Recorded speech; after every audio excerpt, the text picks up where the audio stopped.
ನಿಮ್ಮ ಹಳೆಯ ಚಿನ್ನದ ಒಡವೆನ ಅಧಿಕ ಬೆಲೆಗೆ ಮಾರಬೇಕೆ? ಆಟಿಕಾಗೆ ಕಾಲ್ ಮಾಡಿ 8880 ಅಟ್ಟಿಕಾ ಗೋಲ್ಡ್ ಕಂಪನಿ. ನೂತನ ಬೆಂಗಳೂರು ಅಭಿವೃದ್ಧಿ ಸಚಿವ ಕೃಷ್ಣ ಬೈರೇಗೌಡರಿಗೆ ಅಗ್ನಿ ಪರೀಕ್ಷೆ. ರಾಜಕೀಯ ಜೊತೆಗಿನ ಸಾಲು ಸಾಲು ಆಡಳಿತಾತ್ಮಕ ಸವಾಲುಗಳು. ನೂತನ ಬೆಂಗಳೂರು ಅಭಿವೃದ್ಧಿ ಸಚಿವ ಕೃಷ್ಣ ಬೈರೇಗೌಡರಿಗೆ ಅಗ್ನಿ ಪರೀಕ್ಷೆ.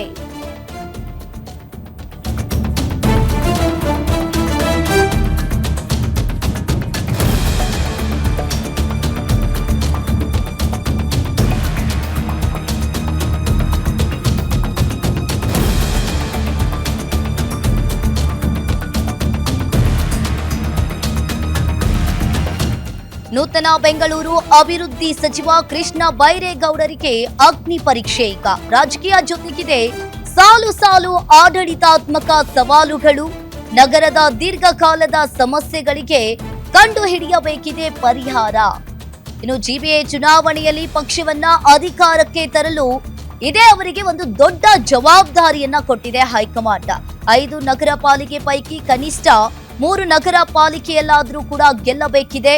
ಇನ್ನು ಹಿರಿಯ ಕಿರಿಯ ಶಾಸಕರನ್ನ ವಿಶ್ವಾಸಕ್ಕೆ ತೆಗೆದುಕೊಂಡು ಹೋಗುವುದೇ ಇವರಿಗೆ ಈಗ ಒಂದು ದೊಡ್ಡ ಚಾಲೆಂಜ್ ಆಗಿದೆ. ಇನ್ನು ಸಪ್ತ ಸಮಸ್ಯೆಗಳನ್ನ ಮೆಟ್ಟಿ ನಿಂತು ಅಭಿವೃದ್ಧಿ ಮಾಡ್ತಾರಾ ಹಾಗಾದ್ರೆ ಕೃಷ್ಣ ಬೈರೇಗೌಡರು ಅನ್ನೋ ಪ್ರಶ್ನೆ ಎದ್ದಿರುವಂತದ್ದು. ಇನ್ನು ರಾಜಕೀಯ ಪ್ರೌಢಿಮೆ ಮೆರೆಯುವ ಕೆಲಸವನ್ನ ಮಾಡ್ತಾರಾ ಹಾಗಾದ್ರೆ ನೂತನ ಸಚಿವರು?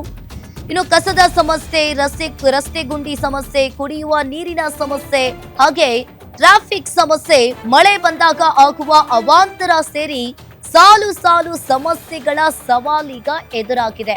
ಒಂದ್ ರೀತಿಯಾಗಿ ಈಗಾಗಲೇ ಕೃಷ್ಣ ಬೈರೇಗೌಡರಿಗೆ ನಗರಾಭಿವೃದ್ಧಿ ಖಾತೆಯನ್ನ ಕೂಡ ಕೊಡಲಾಗಿದೆ. ಈಗ ಒಂದು ದೊಡ್ಡ ಜವಾಬ್ದಾರಿ ಅವರ ಮೇಲಿದೆ.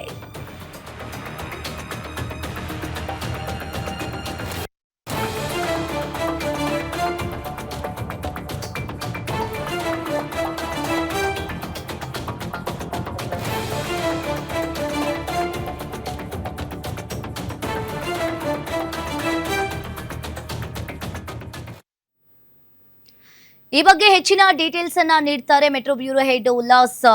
ಲೈವ್ ಸಂಪರ್ಕದಲ್ಲಿ ಜಾಯಿನ್ ಆಗಿದ್ದಾರೆ. ಉಲ್ಲಾಸ್, ಈಗ ಒಂದ್ ಕಡೆ ನೋಡ್ತಾ ಇರ್ಬೋದು, ಈಗಾಗಲೇ ರಾಮಲಿಂಗಾರೆಡ್ಡಿ ಅವರು ನಮಗೆ ನೂತನ ಬೆಂಗಳೂರು ಅಭಿವೃದ್ಧಿ ಖಾತೆ ಬೇಕು ಅಂತ ಹೇಳಿ ಒಂದ್ ಕಡೆ ಅವರು ಪಟ್ಟು ಹಿಡಿದಿದ್ರು. ಇನ್ನೊಂದ್ ಕಡೆ ಇಲ್ಲಿ ನೂತನ ಬೆಂಗಳೂರು ಅಭಿವೃದ್ಧಿ ಖಾತೆಯನ್ನ ಹೈಕಮಾಂಡ್ ಅವರು ಕೃಷ್ಣ ಬೈರೇಗೌಡರಿಗೆ ಕೊಟ್ಟಿದ್ದಾರೆ.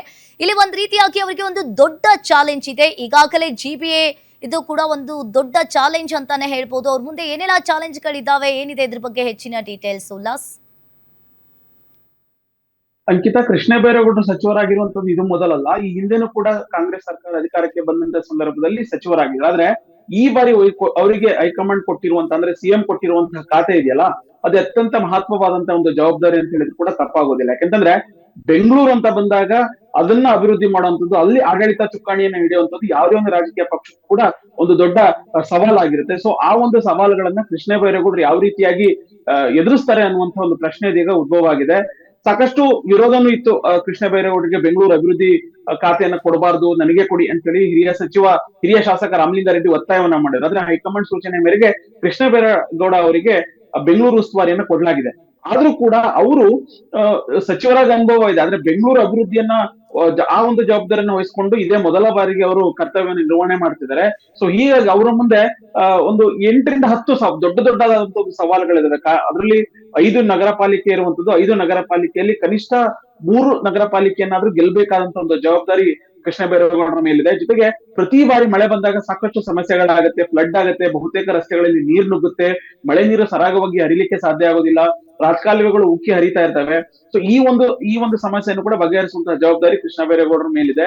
ಬೆಂಗಳೂರು ಅಂತ ಬಂದಾಗ ಟ್ರಾಫಿಕ್ ಸಮಸ್ಯೆಯನ್ನು ಕೂಡ ಅತಿ ಹೆಚ್ಚು ಬೆಂಗಳೂರಲ್ಲಿ ಕಾಣುತ್ತೆ. ಯಾವುದೇ ರಸ್ತೆಯಲ್ಲಿ ಹೋದ್ರೂ ಕೂಡ ಟ್ರಾಫಿಕ್ ಸಮಸ್ಯೆ ಕಂಡೇ ಕಾಣುತ್ತೆ. ಆ ಒಂದು ಟ್ರಾಫಿಕ್ ಸಮಸ್ಯೆಗೆ ಈಗಾಗಲೇ ಹಿಂದೆ ಬೆಂಗಳೂರು ನಗರಾಭಿವೃದ್ಧಿ ಸಚಿವರಾಗಿದ್ದಂತಹ DCM ಆಗಿದ್ದಂತಹ DK ಶಿವಕುಮಾರ್ ಒಂದಷ್ಟು ಯೋಜನೆಗಳನ್ನ ಮಾಡಿದ್ರು. ಆ ಯೋಜನೆಗಳನ್ನ ಯಾವ ರೀತಿಯಾಗಿ ಕಾರ್ಯಪ್ರವೃತ್ತರಾಗುವಂತ ನಿಟ್ಟಿನಲ್ಲಿ ಕ್ರಮಗಳನ್ನ ಕೈಗೊಳ್ತಾರೆ ಅನ್ನುವಂಥದ್ದು. ಇನ್ನ ಅತಿ ಮುಖ್ಯ ಕಸದ ಸಮಸ್ಯೆ ಆಗಿರ್ಬೋದು, ರಸ್ತೆ ಗುಂಡಿ, ಅದ್ರ ಇದುವರೆಗೂ ಕೂಡ ಯಾವುದೇ ಸರ್ಕಾರ ಅಧಿಕಾರಕ್ಕೆ ಬಂದ್ರು ಕೂಡ ರಸ್ತೆ ಗುಂಡಿಗೆ ಮುಕ್ತಿಯನ್ನ ಕಾಣಿಸ್ಲಿಕ್ಕೆ ಸಾಧ್ಯ ಆಗ್ಲಿಲ್ಲ.